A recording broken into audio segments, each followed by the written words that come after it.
Olá, vamos falar sobre rematch. O que é rematch? É assim, você chegou, você tá lá com a família e você não se deu bem com essa família. Você tentou, você conversou, então você não se deu bem. O que você faz? Você vai voltar pro Brasil? Não, você não precisa voltar pro Brasil. Você pode trocar de família. Esse é o rematch. Troca de família. Isso existe, e aí você vai me perguntar, como eu vou fazer isso se eu não tenho o apoio de uma agência? Vamos lá, vou te dar todas as dicas que você precisa saber, tudo que você deve tomar cuidado ao pedir rematch, porque é um assunto delicado na França. Se você procurar isso no Google, você vai ver que tem muitos casos ruins, assim mesmo, que aconteceram coisas ruins com as meninas, porque eu acho que tem uma série de coisas que a gente tem que se atentar quando a gente quer fazer essa mudança de família. Então vamos lá. Você tem o direito de pedir rematch caso você não dê certo, e isso a gente tá falando assim, já tentou de tudo com a família, e a gente vai falar disso, enfim, em outro vídeo, sobre como se dar bem com a família e tal, mas você já tentou de tudo e você já decidiu que você vai mudar de família. O que eu acabo vendo de problema nesse quesito é assim, as meninas chegam aqui, elas não conhecem muito sobre, não têm plena noção de quais são as regras, quais são as obrigações, quais são os deveres, e a família acaba explorando, e chega um momento que essa exploração ela vai no seu limite, como já aconteceu diversas vezes, de casos que eu tenho conhecimento, e aí você fica naquilo de estou desesperada, preciso sair porque eu já tô no meu limite, já aconteceram coisas horríveis e, enfim, preciso sair. É quando você se dá conta que você precisa sair, e aí você tem que, enfim, decidir isso e tomar a sua atitude de sair. Vamos lá, primeiro, quando pedir rematch? Quando saber que você deve pedir rematch? A gente tem um acordo com a família, certo? Que a gente combinou o quanto a gente vai trabalhar, o que a gente vai fazer, o quanto a gente vai receber. E ter uma relação que é essa relação de só vai ser profissional, eu vou ser um pouco parte da família. Tem famílias que exigem que você seja parte da família. Tem famílias que acham ruim, por exemplo, de você não socializar com eles no final de semana. O que eu, na verdade, particularmente, eu acho um absurdo, porque no seu tempo livre você tem que fazer as coisas que você veio para fazer no intercâmbio, viajar, estudar, fazer o que você tiver que fazer, você não tem que ficar socializando com host family, é a minha humilde opinião. Mas tem host families que vão solicitar isso, que vão achar ruim se você não socializar, que vão falar, não, a gente quer que você faça parte da nossa família, que você jante com a gente todo dia, que você almoce com a gente todo dia, e aí, enfim, você vai construir uma relação com essa host family, e essa relação tem limites.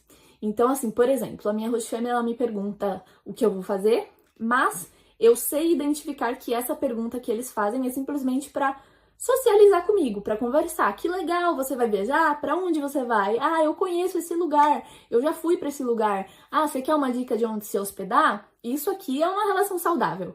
A partir do momento que a host family fica, mas você vai que horas? Você vai voltar que horas? Você vai com quem? Você pediu a minha permissão? Ou isso e aquilo? Isso é o controle.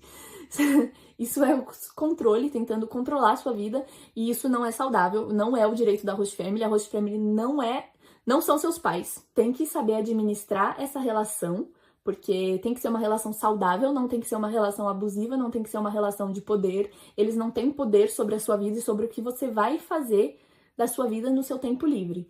Isso tem que ficar muito claro, tanto para você quanto para eles. Eles não podem controlar o que você faz no seu tempo livre. É claro que tem que ter um bom senso de ambas as partes, o que significa que tem família que coloca, por exemplo, aquele você tem um horário para chegar em casa por causa disso, porque é a nossa casa, a gente não aceita que você chegue meia-noite e dê exemplo, por exemplo, má exemplo para os nossos filhos, que é um bom horário para se chegar, ou você chega bêbada, e no dia seguinte você tem que acordar às 7 horas da manhã. Então, assim, tem limites da casa que você tem que obedecer, assim, ter o bom senso de seguir. Mas, no seu tempo livre, por exemplo, hoje eu tenho um final de semana livre e eu vou passar ele todo fora, porque é o meu direito. Então, esse é o seu direito, você vai exercer o seu direito no seu tempo off de sair e coisas que não tenham nada a ver com eles, porque eles não têm que controlar o que você vai fazer no seu intercâmbio. Já começa por aí. Mas, acho que pequenos desentendimentos, tipo, coisas de horário, coisas de valor a ser combinado, coisas que dá pra ser conversado, você pode conversar, você pode, ter um negócio mútuo de falar, ok, isso a gente pode conversar, a gente pode tentar resolver, etc. Se em algum momento você se sentir violada, ou abusada, ou constrangida, não ache que isso é normal. Não relativize essa atitude da host family.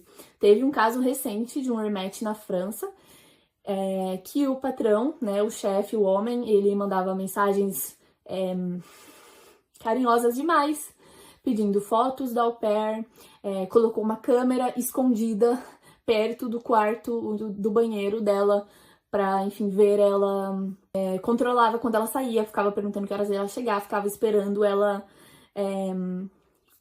chegar no portão. Então isso é um caso muito claro de controle. Ele era controlador, ele era violador, ele era abusador e ele constrangia ela o tempo todo. Então se a sua família faz piadas racistas, homofóbicas, machistas, tenta te controlar ou te constranger, essa é uma família para você pedir rematch, com certeza. Não tenha dúvidas disso. Também teve outro rematch, é um caso de rematch que eu conheço, que o marido batia na mulher, na frente da au pair, e gritava com a au pair. Então, isso é um caso claro de pedir rematch, de sair da casa. Também se a família controla a comida, se a família te nega ou te faz se sentir excluída dentro da casa, porque você vai comer comida separada do que a família vai comer, porque você vai, enfim, coisas nesse nível que faça você se sentir que você é uma estranha ali dentro, peça rematch. Se a família não te paga o que você trabalha, ou se você trabalha mais do que você deveria, sem receber hora extras e sem estar de acordo com isso, rematch, tá? Não fique trabalhando a mais para a host family, não aceite trabalhar mais sem receber hora extra. Você pode tentar conversar no primeiro momento, olha, eu trabalho isso, eu tenho o direito de receber isso. Não aceite de forma alguma trabalhar a mais sem ser paga por isso. Agora você já sabe, tá? Se você tiver dúvidas se você deve ou não pedir rematch, converse com alguém. Porque essa pessoa ela vai saber te dizer se você está vivendo uma situação de abuso, de constrangimento, e ela vai saber te dizer sim, peça rematch. Então crie uma rede de apoio. Essa é a dica mais valiosa que você pode ter. Crie uma rede de apoio de pessoas que você conhece na França. Eu posso ser essa pessoa para você enquanto eu estiver na França, né? Não sabemos até quando eu vou ficar, mas eu posso ser essa pessoa para você. Então me manda mensagem se você estiver passando por alguma situação que você precise de ajuda. Mas entre em grupos de pessoas, procure pessoas na região que você mora, porque isso é muito importante, né? Eu nem sempre tô perto de todas as pessoas, então não posso ajudar todo mundo, mas procure pessoas que estão na região que você mora. Você pode facilmente encontrar essas pessoas em grupos de Facebook, por exemplo. Então procure no Facebook Au Pair na França, Brasileiras Au Pairs, Au Pair na Europa, Grupão de Au Pair. Todos esses grupos, é só você jogar lá na lupa do Facebook, tudo isso, Au Pair na Europa, Au Pair na França, Au Pair in France, em inglês. Todos esses grupos, existem milhares de pessoas que querem vir ou já estão aqui na França, ou brasileiras na França também tem esse grupo. E procure pessoas que moram na região que você mora, porque isso é muito importante de você criar uma rede de apoio, e essas pessoas, elas vão poder, enfim, te ajudar, elas vão poder também te dizer e estar ali por perto caso você precise de alguma ajuda. Não existe, não, pelo menos não que eu saiba, algum rematch que de fato a au pair tenha sido agredida ou tenha sido sequestrada ou tenha sido, enfim, nada disso. Mas os abusos que eu quero dizer é constrangimentos, esses abusos psicológicos, de que a família, enfim, de que você não é boa o suficiente ou de que a família quer controlar todos os seus passos, e isso não é saudável, isso não é certo, e você não tem que aceitar essas condições de trabalho. Agora vamos lá, você decidiu, você já sabe que você vai pedir rematch, o que fazer?